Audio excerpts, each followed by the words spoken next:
जय गुरु जी संगत जी। मैं इशिता एडमिन इस channel Ishita the follower of गुरु जी की कृपा से मेरा शुरू से ही शिव भगवान से बड़ा प्यारा सा कनेक्शन रहा है। बचपन में मैं जब शिव भगवान को देखती थी तो बड़ी अट्रैक्शन फील होती थी। जैसे कभी मैं उनके पास कुछ मांगने नहीं जाती थी, बस मुझे अच्छा लगता था कि उनके पास जाऊं, उनके स्वरूप को देखूं।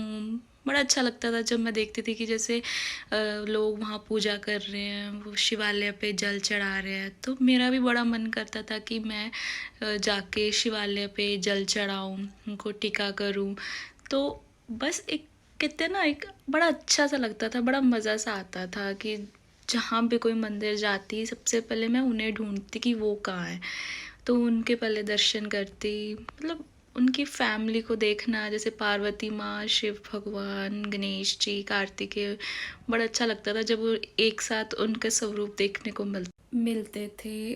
बस इतना फील होता था कि कुछ प्यारा सा कनेक्शन है, बहुत ही अट्रैक्टेड फील करती थी उनके प्रति। तो जैसे बड़े होते चले गए, उनके पास जाना अच्छा लगता था। जैसे हर मेरे को ना क्या होता था कि हर सोमवार के दिन मुझे नाग देवता के दर्शन आते थे सपने में, ड्रीम में नाग देवता के ज़रूर दर्शन होते थे। जैसे कहते हैं ना कि एक सांपों के सपने आना हर सोमवार, मुझे नहीं पता क्यों आते थे, डर भी जाती थी, पता नहीं मेरे पीछे सांप पड़े रहते, पता नहीं क्यों। तो ऐसे ही बस किसी से सुना कि कहते हैं शुभ माना जाता है कि अगर आपको नाग देवता के दर्शन होते हैं सपने में, अच्छा होता है, शिव भगवान के वो दर्शन माने जाते हैं अगर नाग देवता जी सपने में आते हैं। हर सोमवार मतलब फिक्स था कि मुझे सपना आना ही आना नाग देवता जी का। देन जब भी कभी मन करता, देन बड़े होते चले गए और उनके प्रति काफ़ी अट्रैक्शन बढ़नी शुरू हो गई। जब सुनते थे ना कि आज जैसे कोई शिव भगवान का कोई जैसे महाशिवरात्रि है, तो सावन है, बड़ा मज़ा आता था कि हाँ अब तो मंदिर जाएंगे, काफ़ी अच्छी रौनक होगी, काफ़ी मज़ा आता था उनके साथ उनको देखना, उनसे बातें करना। मतलब बस एक प्यारा सा कनेक्शन था।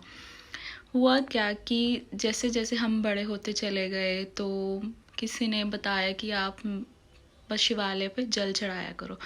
कुछ मतलब सालों पहले ना थोड़ा सा बेचैनी सी रहती थी, थोड़ी हेल्थ भी अच्छी नहीं रहती थी। तो हमारे जैसे जो घर के बाहर पंडित जी हैं, जहाँ बहुत ही पास शिव मंदिर है, उन्होंने बोला कि आप शिवालय पे डेली जल चढ़ाने आया करो। तो बस मेरा वही रूटीन बन गया कि मैं जाती थी शिवालय पे जल चढ़ाती थी और शिव स्तुति पढ़कर आती थी। अच्छा लगता था कि चलो अब मन को शांति है। अच्छा दिन भी गुजरता था जब उनके दर्शन करने जाती थी। देन 2 साल पहले, जब अभी गुरुजी से जुड़े भी नहीं थे, 2 साल पहले मेरे पापा का ना एक्सीडेंट हो गया। तो जैसे उनकी ना बाजू फ्रैक्चर हो गई और उनको रॉड डलनी थी। तो इतना मतलब टेंस्ड कि एकदम से क्या हो गया, फादर को इतनी तकलीफ़ में देखा भी नहीं जाता।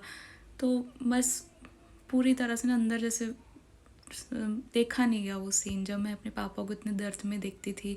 और उनको जब उनका ऑपरेट होना था ना, तो उनका बीपी भी शूट कर रहा था कि डॉक्टर कहते अभी नॉर्मल नहीं है, अभी ऑपरेट नहीं कर सकते, जब इनका बीपी नॉर्मल हो जाएगा हम इनका ऑपरेट कर देंगे। इनको रॉड डलनी थी पापा को बाजू पे। तो इतनी तकलीफ़ में देखा भी नहीं जा रहा था उस टाइम, तो गुरुजी से जुड़े भी नहीं थे, तो कुछ इतनी उम्मीद कहते हैं ना पॉजिटिविटी नज़र नहीं आ रही थी। देन जब उनको ऑपरेट के लिए ले गए तो वो 1-2 बार तो डॉक्टर नीचे आ रहे थे कि भाग कर, कहते उनको एनेस्थीसिया भी नहीं चढ़ रहा उनको, मतलब वो बेहोश नहीं हो पा रहे। बहुत ज़्यादा टेंशन में थी कि बात तो छोटे ऑपरेशन की हुई थी और लगभग 5 घंटे लग चुके हैं। तो कहते हैं उनको अभी वो बेहोश नहीं हो पा रहे, उनको एनेस्थीसिया नहीं असर कर रहा है। बस उस टाइम क्या मन में आया कि मैंने बस मन में मन्नत मांगी शिव भगवान से कि बस मेरे पापा का ऑपरेशन ठीक हो जाए, मैं नंगे पैर 5 सोमवार शिवालय पे जल चढ़ाने जा आऊँगी अपने घर से नंगे पैर। तब गुरुजी से इतना जुड़े भी नहीं थे, उनके बारे में कुछ पता नहीं था। बस जो उस टाइम मन में मन्नत मांगी वो शिव भगवान से ही मांगी कि आप प्लीज़ मेरे पापा का ऑपरेशन ठीक कर दो। मैं 5 सोमवार नंगे पैर शिवालय पर जल चढ़ाने आऊँगी अपने घर से। देन जब मन्नत मांगी उनका ऑपरेशन ख़त्म हुआ और डॉक्टर भाग कर नीचे आया कि ऑपरेशन A1 हो गया है, मतलब पेशेंट बिल्कुल ठीक है। जो मन में रिलीफ आया कि बस जो था, एक जो मन्नत मांगी शायद सुन ली, गुरुजी ने ही सुन ली क्योंकि गुरुजी हमारे महाशिव हैं। तो बस इसी तरह से प्यारा सा कनेक्शन उनसे और बढ़ता चला गया। और जब ये ऑपरेशन हुआ मैंने 5 सोमवार मैंने नंगे पैर जाके शिवालय पर जल चढ़ाया और उनको बस थैंक यू बोला कि आपने मेरी बात रख ली, आपने मेरी विश पूरी कर दी, मेरे पापा को बिल्कुल ठीक कर दिया। तो बस मंदिर जाना, शिव भगवान को थैंक यू बोलना और शिवालय पे जल चढ़ा कर आना। और मेरी लाइफ में आया सबसे बेस्ट डे जब मैं गुरुजी के मंदिर पहली बार गई 9 जुलाई 2018। सबसे लाइफ का बेस्ट डे था। मुझे सच बताऊं, मुझे कुछ नहीं पता था मंदिर के बारे में। हमें किसी ने बताया कि आप एक बार बड़े मंदिर होकर आओ। मुझे उनके बारे में कुछ नहीं पता था कि मैं कहाँ जा रही हूँ, क्यों जा रही हूँ, क्या है, कौन है। बस ठीक है, हमें किसी ने बताया कि उस दिन था भी मंडे कि आप जाओ, क्योंकि हमारे घर में कुछ हेल्थ रिलेटेड इश्यूज चल रहे थे जिसके कारण हमें गुरुजी का दरबार मिला। और सच मानूं, मुझे उनके बारे में 1% पता नहीं था कि मैं कहाँ जा रही हूँ, क्यों जा रही हूँ। ठीक है, उन्होंने बोला चलो, मैंने कहा चलो चलते हैं। मैं तो ऐसे घूमने के लिए गई थी कि चलो एक आउटिंग मिल जाएगी। जब मैं वहाँ मंदिर गई, इतनी जैसे 7 जुलाई को हमारे गुरुजी का बर्थडे होता है तो मंदिर सजा हुआ था, सजावट अभी हटाई नहीं थी। मैंने देखा कि ये तो एक हेवन में आ गई हूँ। इतनी शांति, इतना सुकून। एक कहते हैं ना कि कभी लाइफ में किसी को प्रॉब्लम्स होती हैं तभी वो गुरुजी के पास जाता है, तभी वो इंसान भगवान के पास जाता है।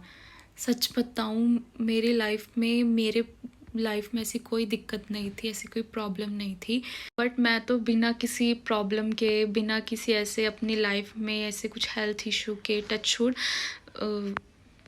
बस कहते ना एक गुरुजी के पास गई थी एज अ मिलने के लिए, कि एक अच्छा लगा कि जब मैंने देखा उनका बाहर गणेश जी हैं, विराजमान है, उनके दर्शन किए, मेरे को लग रहा था कि ये तो मैं अपनी ही जगह पे आई हूँ।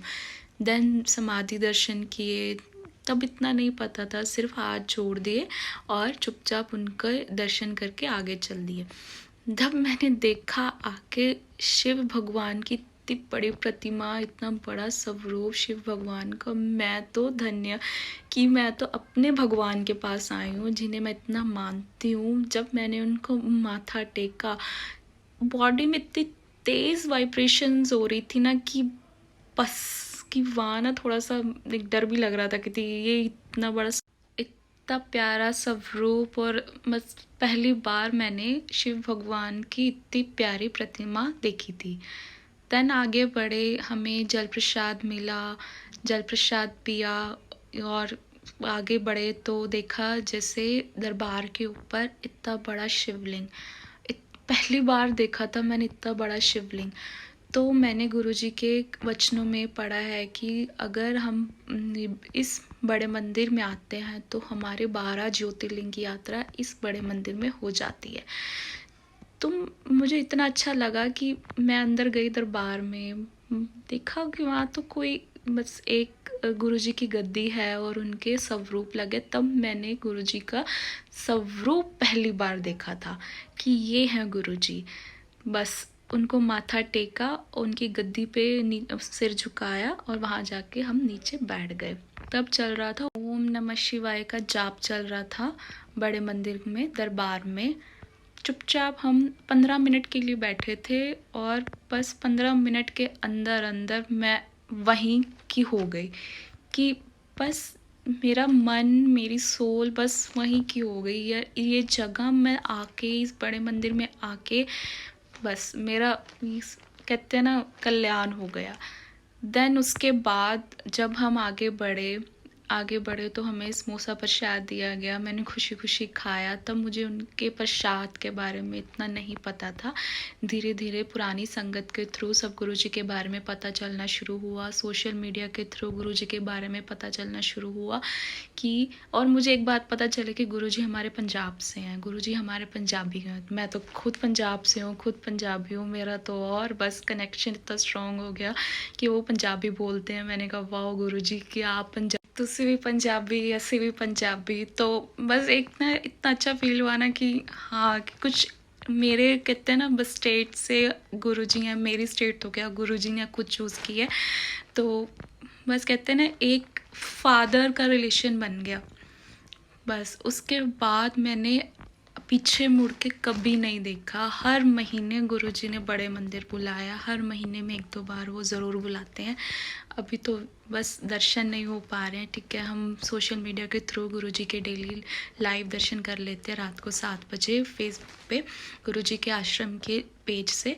तो बस हर महीने उन्होंने बुलाया, हर महीने उन्होंने इतनी प्यारी ब्लेसिंग्स देते गए, अपने साथ जोड़ते गए, प्यारे प्यारे सत्संग्स बनाते चले गए और संगत से जोड़ते चले गए ताकि गुरुजी के बारे में पता लगना शुरू हुआ। एक और क्यूट थिंग हुई मेरे साथ वहाँ पे शुरू में, जब एक बार मुझे किसी ने आंटी बोला, मैंने मन में सोचा कि मैं इसको आंटी लग रही हूँ। फिर मुझे किसी संगत ने बताया कि यहाँ कोई भी हो, सब गुरुजी के लिए इंडिविजुअल हैं। अगर लड़की है तो वो आंटी या लड़का है तो अंकल। इवन 2 इयर्स का कोई भी बच्चा हो उसको अंकल ही बोला जाएगा। मैंने कहा चलो ठीक है, जैसे ब्रेन नहीं लगाया, मैंने कहा चलो कोई बात नहीं, जैसे उनके रूल्स हैं, मुझे नहीं पता इनके बारे में। धीरे धीरे जब पता लगना शुरू हुआ तो अब तो गुरुजी से इतना प्यारा कनेक्शन है ना कि उनके बिना बस रह भी नहीं सकते। अब मैं वो सोचती हूँ ना पहला दिन कि मेरे साथ ऐसा था, जब भी मैं दरबार में जाती हूँ कि गुरुजी फर्स्ट डे आपके साथ मेरा ऐसा रहा, तो हंसी भी आती है कि मैं कैसी झल्ली सी थी और कैसे कैसे क्वेश्चंस पुटअप कर रही थी क्योंकि उनके बारे में कुछ पता नहीं था। अब वो मन में हंसी आती है, गुरुजी देखो पहली बार ऐसा ऐसा हुआ था मेरे साथ आपके दरबार में। बस ये मेरे बहुत प्यारी प्यारी स्टोरी सत्संग बस और भी हैं, आगे बस शेयर करती रहूँगी। जय गुरुजी, शुक्राना गुरुजी।